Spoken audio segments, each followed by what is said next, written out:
Eu sou Miriam Bevilacqua e se você já conhece o canal, já deve ter me ouvido falar várias vezes que sou machadiana. O que quer dizer isso, né? Eu sou uma estudiosa, uma pesquisadora da obra de Machado de Assis. Eu pesquisei as crônicas de Machado para o meu mestrado há muitos anos, né? E desde então eu venho me especializando em crônicas, que é o gênero literário que eu mais gosto, ou um dos que eu mais gosto, que eu mais entendo, né? E que eu gosto inclusive de escrever. Se você quiser ler alguma das minhas crônicas, elas estão no meu site, o mesmo site www.miriambevilacqua.com.br, que também traz as resenhas escritas aqui do canal. E essa introdução toda, né, é para dizer que eu fico muito feliz que alguns vestibulares, né, estão pedindo crônicas. Eu acho que a crônica passou muito tempo sem ser dado a elas o devido valor. E quando são crônicas escritas por Machado de Assis, como a série Bons Dias, que eu vou analisar hoje e fixar os principais pontos para que você possa fazer uma boa prova, eu fico ainda mais feliz. A minha coleção, não sei se está aparecendo aqui atrás, eu tenho uma coleção completa, eu tenho vários livros soltos também de Machado, mas Machado já caiu em domínio público e você consegue baixar Bons Dias facilmente da internet, né? Não tem nenhum problema. Bom, para a gente fazer a nossa análise, então fica comigo até o fim e lá no fim eu ainda vou bater com você o que eu acho que pode cair na prova.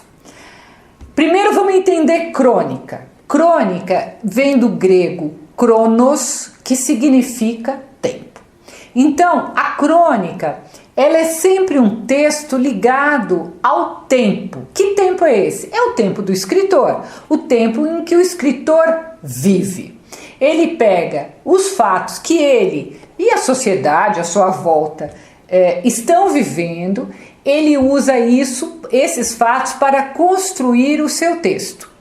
Então, qual é a diferença da crônica para o texto jornalístico? Ora, na crônica, o escritor ele mistura os fatos reais com fantasia, com ficção, coisa que não ocorre, ou pelo menos não deveria ocorrer, no texto jornalístico. Então, a crônica, como nós conhecemos aqui no Brasil, ela nasce no jornal, mas ela não é um texto jornalístico, ela é um texto literário.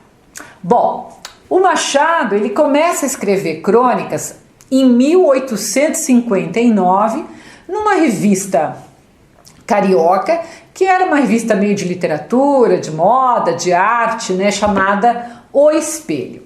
O Espelho não dura muito, apenas 4 meses, e nós nem estaríamos falando dele aqui, porque seria mais uma das milhares de publicações que aparece e desaparecem todos os anos no Brasil, desde a criação da imprensa em 1808, quando chega a família real, não fosse o fato de que foi no Espelho que um jovem de 20 anos à época começa ali a sua carreira de cronista. Obviamente, nós estamos falando de Machado de Assis. Então veja, ele começa a escrever em 1859. Bons Dias é de 1888, quase 30 anos depois. 1888 é o mesmo ano do que? Da abolição da escravidão, né? Então, nesses quase 30 anos, Machado passou escrevendo crônica. Então, quando chega na série Bons Dias, ele já é um cronista maduro, um cronista muito experiente, que foi, inclusive, aperfeiçoando a sua escrita. Isso é muito importante, porque se você pegar cada coluna de crônica de Machado, elas vão mudando, mas as últimas, que são Bons Dias e a Semana, elas já são muito parecidas, né? Porque é aquilo que é o modelo de crônica que nós temos, inclusive, até hoje. Uma característica de Bons Dias e das crônicas é que Machado cria sempre um personagem narrador. As crônicas são em primeira pessoa, tá? Mas ele cria um personagem narrador. O personagem narrador, ele muda de nome, ele tem, claro, algumas características diferentes, mas na maioria eles são muito parecidos, esses personagens narrador. Então, uma coisa que você já não pode esquecer: Bons Dias é a penúltima sessão de crônicas, né? Ela vai ser publicada no principal jornal do Rio de Janeiro, que era a Gazeta de Notícias, né? E por estar sendo lançada em 1888, né? Ela vai tratar de dois momentos históricos muito importantes no Brasil, que são aqueles que eu já falei: o fim da escravidão e o período que antecede a República, né? Ele escreve ali previamente a declaração, a promulgação da República. Bom, na época Bons Dias, o Machado não era um escritor desconhecido. Ele era conhecido, ele era respeitado, mas também ele era um funcionário público de carreira, que havia alcançado um bom posto, o que proporcionava a ele uma segurança econômica e social que foi muito almejada. E por quê? Porque Machado teve uma infância muito pobre e ele teve que se reinventar para poder alcançar essa estabilidade econômica e também ele poder alcançar o respeito, porque por ser pobre, por ser pardo, né, ele tinha, era difícil triunfar na sociedade daquela época, tá? Então, por que eu estou falando disso? Porque apesar das crônicas falarem de política, apesar disso, o Machado ele era muito cauteloso. Ele não assumia nenhuma posição que fosse contra o governo, mesmo não havendo censura na época de Bons Dias. Lá no começo da carreira dele de cronista, ele já tinha sido censurado, mas nessa época não tinha cronista, mas ele tinha aprendido. E além disso, ele se escondia atrás do personagem, então no caso do Policarpo, né? E como é que era esse personagem? O Policarpo, ele tinha uma personalidade completamente irônica e que por isso mesmo não era tão levado a sério, e o Machado podia dizer coisas pela boca do Policarpo. Na primeira crônica, o Policarpo diz: eu sou um pobre relojoeiro que, cansado de ver que os relógios deste mundo não marcam a mesma hora, descri do ofício. É a primeira crônica em que ele está se apresentando, a gente não pode esquecer disso. E aí um pouco mais para frente, nessa mesma crônica, o Policarpo completa, dizendo por que ele se tornou escritor. Ele diz que é porque é mais fácil e vexa menos. Então, isso é uma característica machadiana, ele sempre tem esse personagem se apresentando no início da sessão de crônicas, e ele vai ter muitas características que você lendo as crônicas, você vai dizer que você vai perceber. Ele diz que ele é humilde, ele também diz que ele é educado, honesto, sem papas na língua, um homem de olho aberto, profundo, sagaz, esperto desde menino, um primor de educação, precavido e sábio como Sócrates. Ele só não diz que ele é humilde, né? Porque isso ele não é humilde.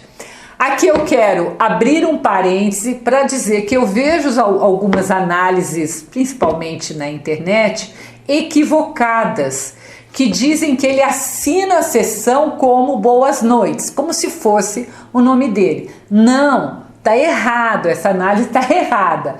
Como a sessão chama-se Bons Dias e como o Policarpo, personagem narrador, é alguém que sempre tem razão, né? Tem tantas características maravilhosas, como eu acabei de dizer, ele tem sempre razão. né? Ele é sábio como Sócrates, ele fala que ele é sábio como Sócrates. Então ele começa com o título Bons Dias, ele fala na crônica e termina com Boas Noites, como se ele estivesse dizendo, tenho dito, e encerra a questão indo embora. Então, Boas Noites não é o seu nome, tá? É apenas uma despedida. Isso você tem que saber. Bom, como eu disse antes, o Policarpo, então, é o personagem narrador e as crônicas são em primeira pessoa. Quando que eu sei que ele é o Policarpo? Na crônica de 1º de junho de 1888, quando ele conta que a sua ama de leite era uma escrava. E por mais que ele tivesse fome, ele não mamava sem pedir licença. Claro, ele não ia lá pegando no peito da escrava, da ama de leite.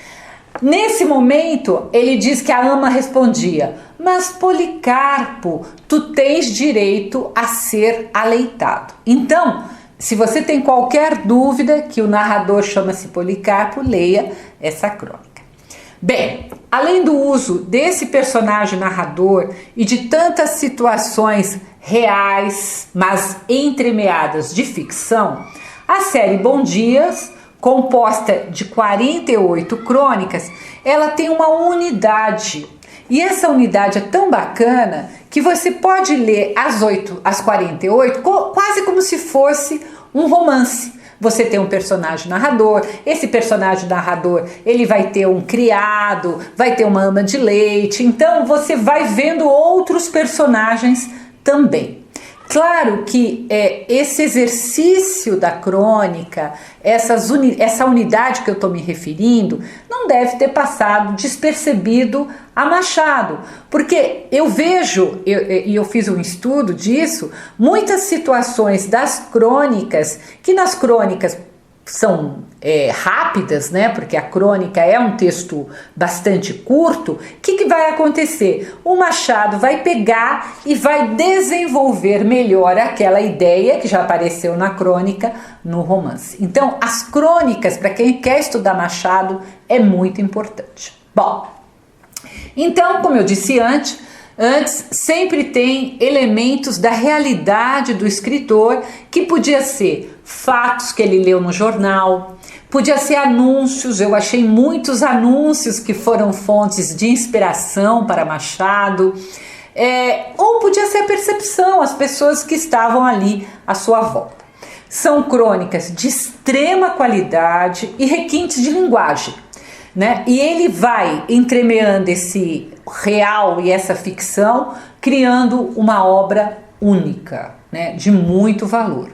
É surpreendente, eu sempre me surpreendo quando eu leio as crônicas, como o Machado ele era capaz de alinhavar fatos tão díspares, tão diferentes, com tanta facilidade. Às vezes ele começava falando de um fato, passava para outro que parecia que não tinha nada a ver, mas ele fazia esse alinhavo. Então ele empregava muito bem também a ficção através do seu personagem Policarpo. Eu costumo dizer que ele fazia histórias dentro da história, né? Bons Dias é um bom exemplo. Não podemos esquecer que Machado começa no romantismo, mas quando chega Bons Dias, ele já está na sua fase realista, né? Os primeiros romances do Machado eram do romantismo e depois, na maturidade, ele passou do realismo. Se você for comparar, os romances famosos são do realismo. Os romances do romantismo não são tão bons quanto aqueles do realismo. Das 48 crônicas da série Bons Dias, pelo menos 10 falam direta ou indiretamente da abolição. Entretanto, apesar de ser pardo, né, ele ter a pele escura, Machado, que eu disse que ele se escondia atrás do Policarpo, mesmo se escondendo, ele não defende diretamente a abolição, né, até ela ser promulgada, pelo menos, né. E o Policarpo diz, né, 2 dias antes da abolição, no dia 11 de maio de 88, o Policarpo diz: abre aspas, desculpa.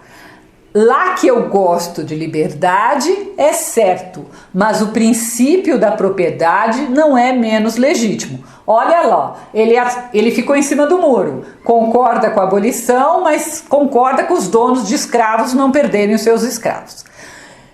De novo, eu não quero que as pessoas massacrem Machado, tenham uma ideia errada do escritor. Ele faz isso nas crônicas para não perder seu emprego no jornal. Nos romances é diferente. Nos romances ele tem mais liberdade para colocar o que ele pensa na fala do personagem. Vou dar um exemplo. O personagem Aires, do romance Memorial de Aires, que é um personagem muito parecido, que tem muitas características do Policarpo, né? Só não é tão pretensioso. Ele escreve em seu diário no dia 3 de maio, dia da abolição da escravatura. Então, vamos ver o que o Aires fala. Abre aspas. Enfim, lei. Nunca fui, nem o cargo me consentia, ser propagandista da abolição.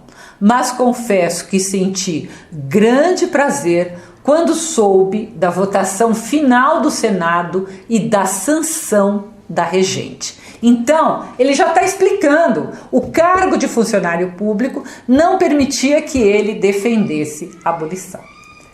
Agora, na crônica do dia 19, o Policarpo se vangloria de ter praticado um ato nobre e alforriado o seu escravo, que era o Pancrácio, antes da abolição.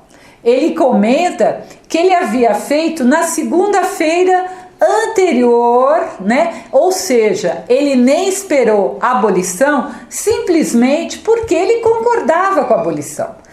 Claro que ele vai dizer que ele é muito bondoso de ter libertado o Pancrácio e tal, mas ele faz isso sem esperar.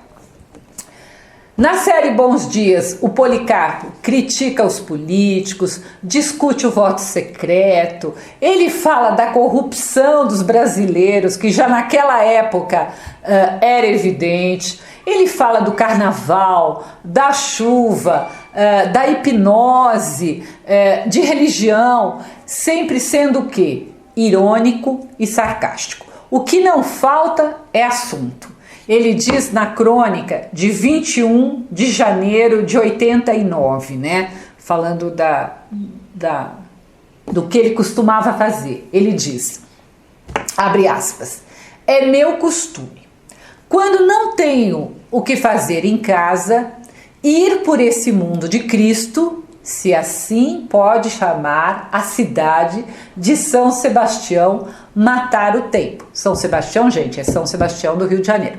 Continuando, ele falando ainda, não conheço melhor ofício, mormente se a gente se mete por bairro excêntricos. Um homem, uma tabuleta, qualquer coisa basta a entreter o espírito e a gente volta para casa, né, lesta e aguda, como se dizia, eu não sei em que comédia antiga. O que ele está dizendo? Que um homem, uma tabuleta, tudo que ele podia ver ali na cidade de São Sebastião do Rio de Janeiro era material, né? Ele sempre tinha do que extrair, um cronista sempre tinha assunto para as suas crônicas. Então, ele está contando para nós, né, que ele não fica pensando em grandes temas, ele pega uma coisa pequenininha e faz um grande texto em relação a isso. Uma característica que você não pode esquecer é que, como quase em todas as crônicas de Machado, o narrador ele conversa muito com o leitor. Ele fala para o leitor, ele fala diretamente, ele briga, ele dá conselhos. O que isso demonstra? Demonstra um forte uso da oralidade no seu texto escrito, como se ele realmente estivesse tendo uma conversa com o leitor. É muito interessante, pena que eu não consigo me estender aqui, mas é muito interessante essa oralidade, essa conversa que ele faz com o leitor. Machado também usa muitas citações e ideias de outros livros. Um exemplo, uma das crônicas vai buscar Almas Mortas, do escritor russo Gogol, que tem um vídeo aqui no canal. Por quê? Porque Machado era um leitor assíduo também, e não só das obras contemporâneas dele, mas dos clássicos, né? Ele lia muito, ele era muito culto. É preciso lembrar que o exercício de ter que escrever semanalmente, tendo ou não tendo assunto, fez com que Machado treinasse o seu espírito de observação, a sua sensibilidade. Então, eu acredito, depois de estudar muito, que foram as crônicas que ajudaram Machado a se tornar o excelente romancista, principalmente da sua maturidade. Então, vamos resumir. A crônica é um gênero textual que mistura fatos reais com ficção. Bons Dias é publicada em 1888 e 89, anos da abolição e da proclamação da República. Então esses vão ser dois temas muito presentes, a abolição e a política. As crônicas são em primeira pessoa. Machado tem um narrador personagem que é o Policarpo. Ele se esconde atrás desse personagem para poder falar coisas que talvez Machado não pudesse falar por ser funcionário público. Policarpo funciona então como um alter ego, né, do Machado de Assis. Como que é a linguagem? As crônicas usam linguagem coloquial, que é o coloquial não de agora, né, gente? É o coloquial daquela época, né? E conversam diretamente com o leitor. Ou seja, tem um forte emprego da oralidade, isso você não pode esquecer. Bem, o Policarpo, que é o alter ego de Machado, ele é irônico, ele é sarcástico e ele diz muita coisa séria sem parecer, justamente porque é preciso analisar com cuidado as várias camadas do texto machadiano. Machado escreve de uma maneira que quem não conhece história vai entender só na superficialidade.